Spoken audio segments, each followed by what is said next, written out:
David Boyle, and I'm quitting alcohol. So I sent in my application to do the Edinburgh Fringe Festival this year over there in fucking Scotland. If I get accepted, I better not do that accent. I'll get the fucking Glasgow smile. So it could be on. The boy Al could be coming to the fucking UK. That's in August. I think it's from the 4th to the 28th of August 2022. So it'll be a fucking show a night for almost a month. So you Scottish Andy Murray loving cunts better fucking make it out. I don't care if you need to come from fucking Glasgow or another place in Scotland. They're literally the only two places I know in Scotland. Edinburgh, I'm not even pronouncing that right, and Glasgow. That's it. That's all anyone cares about anyway. Glasgow and Edinburgh. And I don't want to hear you from like Aberdeen or something like that. How close is Aberdeen to fucking Edinburgh? I don't want to be standing in the street in the middle of the fucking festival in Scotland handing out fucking flyers with my stupid fucking head on it trying to convince people I've got an interesting show. Hey, would you like to come to my show? I think you'll enjoy it. Yeah, come down. It's about my time in India. Who would even come to that fucking show? No one. I had to say my show was about being stuck in India for a year because apparently the Fringe Festival likes themed shows. They don't like just straight up bang, bang, bang stand up. They want you to have a theme and some sort of like point at the end, like some big reveal at the end, like I'm trans or something. Like apparently no one will even go to it if it's just straight stand up. Like what's your show about? It's just jokes, cunt. Can't you just be happy with jokes? It's harder to write funny jokes than a boring story. So I don't find out about this for a couple of months. And apparently, if it's your first fucking go, you're going to get thrown into the fucking broom closet. I don't give a fuck about that this time. Apparently, you have to pay your fucking dues there. Like you start off in the broom closet, then you work your way up to the storage room, then eventually you're beside the bar somewhere. And then eventually you get a stage. And then just as you've worked yourself into an actual comedy venue, the world is going to end. That's how it's going to play out. I'd never even thought about doing Edinburgh before, but I fucking wouldn't mind getting a month of 1 hour shows under my belt. So here's my plan. This is what I want to do. I don't know if I'll do the Melbourne Comedy Festival this year. If I do, it will be like 3 shows, maybe. I don't really give a fuck about the Melbourne Festival this year because I'm going to come back at the end of the year and record an hour. So I'm going to do the Sydney Festival.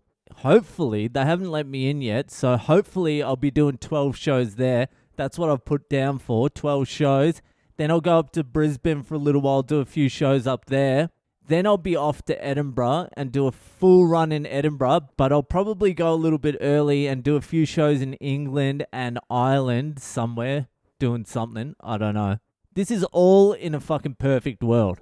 And we all know, if you just look around, we are living in a perfect world at the moment.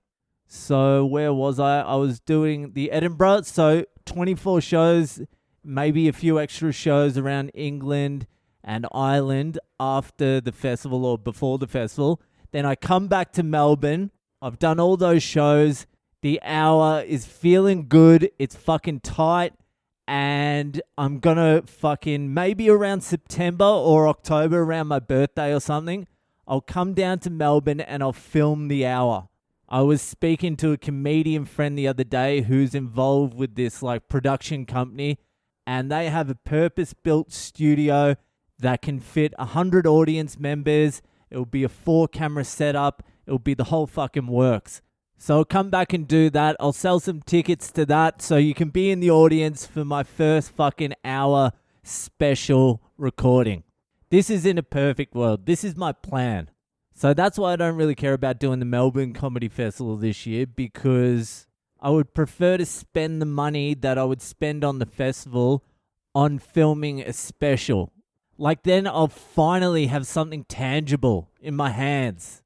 And surely by the end of those festivals and shit, I'll be fucking rock solid. So that's one of the reasons I don't give a fuck about doing Melbourne this year. The other is because if I do Melbourne International Comedy Festival this year and you all come to it, then when I do that filming later in the year, you're going to see the same shit, and I need you to be laughing if I'm filming it. And if you've seen it before, you're not going to be laughing. So I'd rather have a fresh crowd later in the year. Anyway, all of this is just fucking daydreaming because who the fuck knows what the hell's going to happen in the next 6 months. I can't even leave India at the moment, so that's where I am. So it's a little bit of a fucking fantasy, but you got to have dreams, don't you? Anyway, that's it for this week. Boyle Breaks History will be coming back next week. I couldn't do anything this week because I'm trying to fucking finish The Brothers Karamazov by fucking Dostoevsky, and it's starting to get very fucking hard. The last 50 pages that I've read has just been the prosecution's final fucking speech to the court. And all it is pretty much a summary of the previous 300 pages. It's so fucking boring because I read all of it just before they started with the prosecution's final fucking speech. It makes no sense. It makes me want to kill a Russian. Once I finish it, I'll record that shit I said I was going to put up on the Patreon. I'll do that in the next 5 or 6 days. It's just taken longer to read this book than I was hoping. I'm a slow reader, I'm partially retarded, and this book is fucking dragging. Anyway, that will do for tonight. If you're enjoying the podcast, give it a share around, and I'll see ya the fuck later.